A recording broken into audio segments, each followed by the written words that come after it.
بسم اللہ الرحمن الرحیم۔ السلام علیکم۔ اسلامی جمہوریہ پاکستان کے دارالحکومت اسلام آباد سے ٹاکرا ایکسکلوسیو کے ساتھ آپ کی خدمت میں حاضر ہوں۔ پاکستان ایسا ملک ہے کہ جو چیزوں میں خود کفیل نہیں ہے، زیادہ ہے بھی کئی چیزوں میں، لیکن ہماری جو خود کفالت ہے جناب، خود وہ اللہ تعالیٰ کی طرف سے ہمیں کئی چیزیں ہیں وہ انعام کے طور پہ دے دی جاتی ہیں۔ ہمارے تعلقات بھی جو خراب ہوئے ہوتے ہیں وہ خود بخود ٹھیک ہونے لگ جاتے ہیں، اور ہمارے ملک میں اگر ڈیفالٹ ملک ہونے کی طرف جا رہا ہو تو خود بخود اللہ کی طرف کوئی ایسی غائبی امداد آتی ہے کہ ہمارا اسلامی جمہوریہ پاکستان جناب خود ہی ٹھیک ہونے لگ جاتا ہے۔ باقی سارے کسی سیاستدان نے جناب زیادہ تکلیف نہیں کی تھی کہ ہم اپنے ملک کو ٹھیک پٹڑی پہ چڑھا سکیں۔ دیکھیں کیسے لوگ ہیں ہم، ماشاءاللہ۔ دوسری طرف آئے جناب، ایک انتہائی بری خبر ہے۔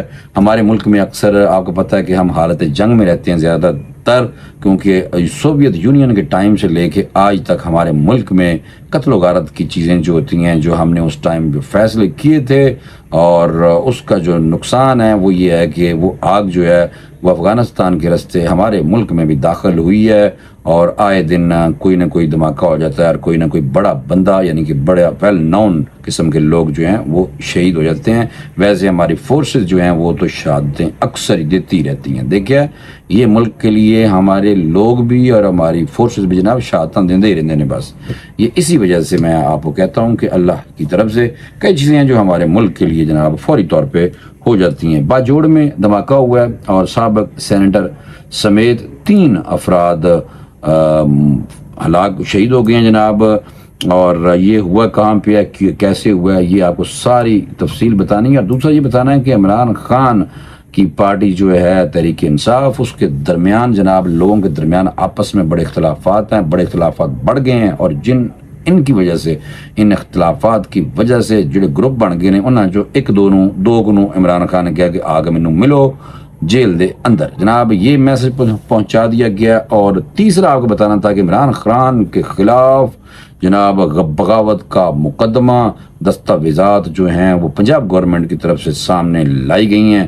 آپ کو یہ ساری تفصیل بتانی ہے کہ یہ پاکستان میں جناب یہ کیوں، کیسے، اور وجہ کیا ہے کہ جس وجہ سے ایسی ساری چیزیں ہو رہی ہیں۔ ایک اور خبر دسنی ہے کہ ایسے ہم لوگ ہیں کہ ہم جناب جب اپنے ملک میں کسی کو ٹھیک کرنا شروع کریں نا تو پھر اسی خود ٹھیک نہیں ہوندے، وہ لوگ خود ہی ٹھیک ہونے لگ جاتے ہیں۔ سارے لوگوں نو اتنی اویئرنیس ہے ماشاءاللہ کہ وہ خود بھی اپنا قبلہ جو ہے وہ درست کرنے کی طرف آ جاتے ہیں، لیکن جو بہت ٹھیٹ ہون انہوں دا پھر سافٹ ویئر اسی اپڈیٹ کر دینے ہونے ہیں۔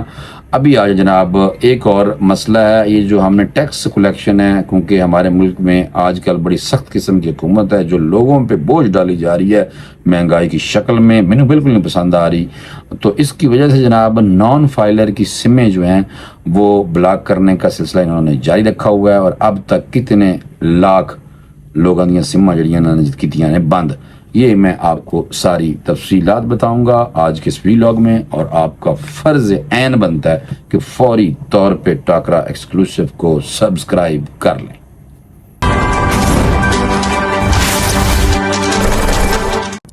جناب دیکھیں 2-3 منٹ میں جناب آپ کو ساری خبریں دی ہیں بتا، لیکن اب میں بڑی تیزی کے ساتھ 5-7 منٹ کے اندر ساری خبریں مکانی ہیں، تاکہ آپ لوگوں کا زیادہ ٹائم ہے جو کہ بہت زیادہ قیمتی ہوتا ہے، کیونکہ آپ لوگوں نے لگے تو فون پہ ہی رہنا ہے، لیکن بہرحال یہ چینل آپ لوگوں نے نہیں دیکھ رہے ہیں، تو اس لیے فوری طور پہ میں آپ کو بتانا شروع کرتا ہوں۔ جناب پارٹی اختلافات بانی پی ٹی آئی نے دونوں گروپوں کو ملاقات کے لیے اپنے پاس بلا لیا ہے، مہمان بنا لیا فوری طور پر۔ انہوں نے کہا جناب میرے کو اڈیالہ جیل پہ آ جاؤ، دونوں دھڑوں کو اڈیالہ جیل جناب بلایا گیا ہے کہ آ جاؤ تجھے آپس سے لڑ دے جے۔ پی ٹی آئی رہنما شیر افضل مروت کا کہنا ہے کہ مجھے بانی پی ٹی آئی سے ملاقات کا پیغام ملا ہے۔ دیکھا ہے پراج شیر افضل مروت جدہ فارم ہاؤس بڑھ گیا سی، وہ بڑھ گئے کہ لفظ بڑے مشہور ہوئے تھے، اور مشکل وقت میں ان کا کہنا ہے کہ انہوں نے پی ٹی آئی کو بہت زیادہ سہارا دیا، یعنی کہ اپنا ٹائم دیا۔ تو وہ کہتے ہیں مشکل وقت سے میں کھڑا رہا تے فواد چودھری جیسے جو لوگ ہیں یہ تو بھاگ گئے تھے جناب ہتھنی کی طرح. اس طرح کے بیانات پر آنے جڑے تھے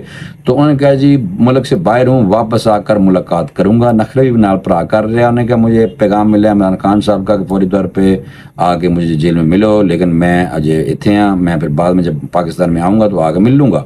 دوسری جانب ذرا کہنا ہے کہ پی ٹی آئی قیادت نے تاحال بانی سے ملاقات کرنے والے رہنماؤں کی فہرست مرتب ہی کوئی نہیں کی تھی. اب یہ پتہ نہیں کہ جو شیر افضل مروت صاحب ہیں ان کو عمران خان صاحب نے بلایا بھی ہے یا نہیں بلایا, لیکن بلایا ہی ہوئے گا بہرحال. اور شندانہ گلزار ترتیب جو انہوں نے مرتب کی نا فہرست, اس میں جناب شندانہ گلزار جنید اکبر کو بانی پی ٹی آئی سے ملاقات کے لیے پیغام کوئی نہیں ملیا. انہوں نے کہا شندانہ گلزار جنید اکبر تسی رہن دیو.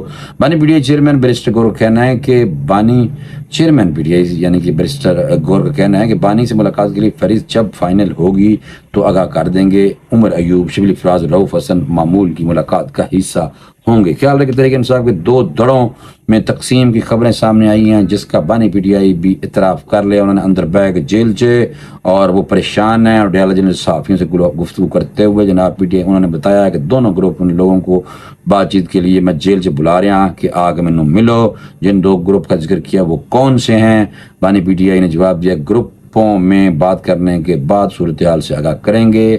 اور اپوزیشن لیڈر عمر ایوب جڑے کہ جناب جنہوں نے دادا جی جنرل ایوب خان سے دست اندازی کے سوال پر بانی کا کہنا تھا کہ پارٹی میں اختلافات ضرور ہیں لیکن ان کی نوعیت سنگین نہیں ہے. جناب ظاہر سی گل ہے ہندے نے سنگین, لیکن لیڈر جو ہے وہ اپنی پارٹی کی جو عیب ہوتے ہیں وہ ہم نہیں بتاتے. یہ ہمارا اسلامی جمہوریہ پاکستان میں ہمارے اندر یہ چیز جناب ہوتی ہے کہ اسی کوشش کرنے ہیں کہ باہر نہ نکلیں, مجبوری کی طرح اگر کوئی فوٹیج آ جائے تو نکل جائے. جناب دوسرا آ جائیں, یہ جو ایف بی آر ہے نا ان جانب جناب ان کی طرف سے نان فائلر جنہوں نے جناب این ٹی این نمبر نہیں بنایا جڑے ٹیکس جمع نہیں کرا دے ایف بی آر کو, انہوں نے نان فائلر کی سم بلاک کرنے کا سلسلہ جاری رکھا ہوا ہے. اور اب تک 2,10,000 نان فائلر کی موبائل سم بلاک کی جا چکی ہیں, جبکہ 61,996 سمز ٹیکس ریٹرن جمع کروانے پر بحال کی گئی ہیں. دیکھیں لوگ کیا کہ بھائی ڈنڈا آ گیا ہے. یہ بھی ہماری ایک خاصیت ہے پاکستانیوں کی کہ جب ہمیں بالکل اوپر آ جانا سیر تے آ جاتی ہیں چیزیں پھر اسی کرنے لگ جاتے ہیں. 2,10,000 سمیں بند کی ہیں جن میں جناب تقریباً 62,000 لوگوں نے فوری طور پہ این ٹی این نمبر بنا کے اپنی سمیں کھلوائی ہیں, کیونکہ پرانے نمبر ہوتے ہیں نا لوگوں کے. اور روزانہ کی بنیاد پر 5,000 موبائل سمز کا ڈیٹا بھیجا جا رہا ہے جس کے نتیجے مجموعی طور پر 5,06,671 نان فائلرز کی سمیں جو ہے بلاک ہوئی ہیں. کہ یہ وہ لوگ ہیں جو ماضی میں ٹیکس گوشوارے جمع کرواتے رہے ہیں لیکن بعد میں ٹیکس گوشوارے جمع کروانے بند کر دیتے ہیں. یہ ان لوگوں کی سمیں جو ہیں وہ فی الحال کھلی ہیں جناب, اور باقی نئے ابھی کوئی بھی نہیں ہیں, پرانے ہی ہیں سارے جن کے بارے میں یہ کہا گیا ہے کہ انہوں نے جناب اپنی جو سمیں ہیں وہ انہوں نے کھلوائی ہیں. اچھا میں ایک اور جو بات کرنی تھی آپ لوگوں سے بتانی تھی بلکہ فوری طور پہ وہ تھی کہ عمران خان کے خلاف بغاوت کا مقدمہ دستاویزات جو ہیں وہ سامنے آئی ہیں پنجاب کابینہ کی جانب سے. تو اس میں یہ تھا کہ عمران خان اور دیگر پارٹی رہنماؤں کے خلاف بغاوت کا جو مقدمہ قائم کرنے کی منظوری دینے سے متعلق دستاویزات منظر عام پر آ گئیں. دستاویزات کے مطابق صوبائی کابینہ نے عمران خان اور دیگر پارٹی رہنماؤں کی جانب سے ریاست مخالف بیانیاں پھیلانے اور منفی پراپیگنڈا کرنے کی کو بغاوت قرار دیا ہے اور ان کے خلاف قانونی کارروائی کی منظوری دی ہے. جناب دیکھیے ہمارے ملک میں اگر کوئی ملک کی سالمیت کے حوالے سے اور ریاست کے خلاف اگر کوئی پراپیگنڈا کرے تو جناب ساڑیاں اپنی حکومتیں چھوٹے چھوٹے صوبے دیاں وہ کر لیندیاں نے. پھر اس کے بعد ہمارے پاس آپ کو پتہ ہے کہ کورٹس دوسری بھی کورٹس ہیں جن دوسری کورٹس میں پھر ہم ان کو جناب کریں گے ٹرائل. اچھا میں آپ کو ایک بتانے لگا تھا بات کہ ہمارے لوگ قربانیاں دیتے ہیں ملک کی خاطر, اور اس میں جو بہت بڑا ثانیہ ہوا ہے وہ یہ تھا کہ باجوڑ میں دھماکہ ہوا ہے. باجوڑ ایجنسی اس کے ساتھ سرحد پڑتی ہے افغانستان کی کنڑ کا علاقہ پڑتا ہے جہاں سے پڑھا بھی گیا ایک دفعہ. اور کیونکہ میں بھی ایک ایز اے جرنلسٹ افغانستان میں کافی ٹریول کیا ہوا میں نے. باجوڑ میں دھماکے کے نتیجے میں سابق جناب سینیٹر ہدایت اللہ خان سمیت 3 افراد شہید ہو گئے ہیں باجوڑ کے علاقے ڈما ڈولا. یہ ڈما ڈولا وہ علاقہ ہے جہاں پہ پہلا ڈرون حملہ کیا تھا امریکہ نے پاکستان کے اس علاقے میں. تو ڈماڈولا میں کنٹرول بم دھماکہ میں جناب یہ تھا کہ کنٹرول بم دھماکہ تھا اور اس میں جناب 3 لوگ شہید ہوئے ہیں. بم دھماکہ اس وقت ہوا جب انجینئر شوکت اللہ کا قافلہ گزر رہا تھا، جس کے نتیجے میں ان کے بھائی اور سابق سینیٹر ہدایت اللہ خان شہید ہو گئے، بیچارے جاں بحق ہو گئے. اور وہ 2018 سے 2024 تک آزاد حیثیت سے سینٹ آف پاکستان کے ممبر رہ چکے تھے. ہدایت اللہ خان صاحب ہمارے بھائی. اور باجوڑ پولیس کے ترجمان محمد اسرار نے دھماکے کی تصدیق کر دی اور بتایا کہ دھماکے میں سابق سینیٹر جناب جو ہیں وہ شہید ہوئے ہیں جناب. اور ریسکیو ترجمان نے بتایا کہ اب تک 3 لاشوں کو DHQ منتقل کیا گیا ہے. اور سابق سینیٹر کے ہمراہ جاں بحق افراد میں ماموند قبائل کے ملک عرفان اور ملک نذیر الدین شامل ہیں. دوسرا یہ تھا کہ ان کے بھتیجا تھا سینیٹر ہدایت اللہ خان صاحب کا بھتیجا جو ہے وہ بھی امیدوار PK 22 یعنی کہ نجیب اللہ ان کا نام کے نجیب اللہ ان کا نام ہے اور الیکشن کے لیے ڈماڈولا گئے تھے.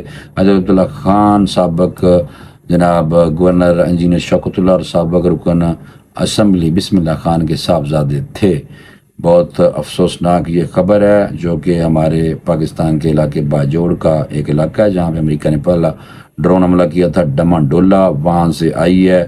اور یہ جناب ان کا تعلق جو تھا وہ آزاد حیثیت سے انہوں نے الیکشن لڑا، یعنی کہ آزاد امیدوار تھے، الیکشن لڑا تھا. اور سینیٹر یعنی کہ سینیٹر تو خیر ویسے ہی بن گئے تھے. مجھے لگتا ہے کہ یہ جو لوگ ہیں یہ ہدایت اللہ خان صاحب جو ہیں یہ بیسیکلی ANP کے ساتھ مبتین کی. تو بہرحال یہ مجھے بہت افسوس ہوا جناب. یہ ساری چیزیں جو تھیں یہ جب پاکستان میں ایسے خون خرابہ ہوتا ہے تو ہمارا جو دل ہے جناب وہ خون کے آنسو رونے لگ جاتا ہے، کیونکہ یہ ہمارے اپنے لوگ ہیں، ہمارے یعنی کہ بھائی ہیں پاکستانی. 4 صوبوں کی زنجیر ہے یہ، ہمارے پاکستان ہے. گلگت بلتستان اور آزاد کشمیر بھی ڈال لیں تو جناب ہم 6 ہو جاتے ہیں. تو یہ سارے مل جل کے ہم سارے ایک ہیں اور ایک ہمارے یعنی کہ ہمارا ایک ہے پاجی بہت زیادہ. ہم اکثر جب مشکل حالات ہوتے ہیں نا جناب فوری طور پہ ہم کھڑے ہو جاتے ہیں اپنے ملک کی خاطر. یہ میں آپ کو دوں بتا. اور اس کی وجہ یہ ہے کہ پاکستان نے پہلے بھی بڑی قربانیاں دی ہیں. امریکی جنگ کے اندر ہم گھس گئے تھے اور اس کی وجہ سے ہمیں یہ ہوتا ہے کہ پھر اس کا ہمیں خمیازہ بھگتنا پڑ رہا ہے. اور کافی زیادہ مذمت آئی ہے. سینٹ کے چیئرمین جناب سابق چیئرمین ہے سینٹ کے صادق سنجرانی، انہوں نے بھی اس کی مذمت کی ہے اور لوگ بھی جناب اس کی مذمت کر رہے ہیں. اور تعداد 3 سے 5 ہو چکی ہے اب جو لیٹسٹ میرے پاس فگر آ رہے ہیں جناب. اور انہوں نے ان کے بارے میں جو لوگ ہیں وہ کہہ رہے ہیں کہ جناب ہدایت اللہ شریف نفس باوقار پارلیمنٹیرین تھے. اور یہ تھا کہ یہ انہوں نے قربانی ملک کے لیے دے دی ہے. گئے ہوئے اپنے الیکشن کے لیے تھے وہاں پہ ڈماڈولا کی سائڈ پہ، اور جہاں پہ جناب یہ جو ہے کنٹرولڈ ڈیوائس کے ساتھ ان کی گاڑی یعنی کہ جو ہے وہ گاڑی دھماکہ کیا گیا ڈیوائس کے تھرو، اور جس سے ان کی گاڑی کو نشانہ بنایا گیا اور جس سے اب تک جو ہے وہ 5 لوگ جو ہیں وہ شہید ہو چکے ہیں. انا للہ و انا الیہ راجعون. اللہ تعالیٰ ان کی مغفرت کرے. اور جو خون خرابہ کرتے ہیں پاکستان میں، اسلامی جمہوریہ پاکستان میں، اللہ تعالیٰ ان کو ہدایت دے کہ اس طرح نہیں کہ جانیں ضائع نہیں. یہ جان کی بہت زیادہ قیمت ہوتی ہے اور ان کو آنے والے وقت جو ہوگا اور جو اللہ کے ہاں جو ہے وہ جواب دینا پڑے گا. کیونکہ اللہ پاک نے کہا ہے ہمارے اسلام میں ہے کہ کسی ایک جان ناحق کا خون پوری انسانیت کا قتل ہے. ایک قتل جو ہے پوری انسانیت کا قتل ہے. اسلام اس حوالے سے سختی سے منع کرتا ہے چیزوں کو. فوری طور پہ بھائی مجھے آپ لوگ اجازت دے دیں. اللہ تعالی ہم سب کو ہدایت دے. اللہ حافظ.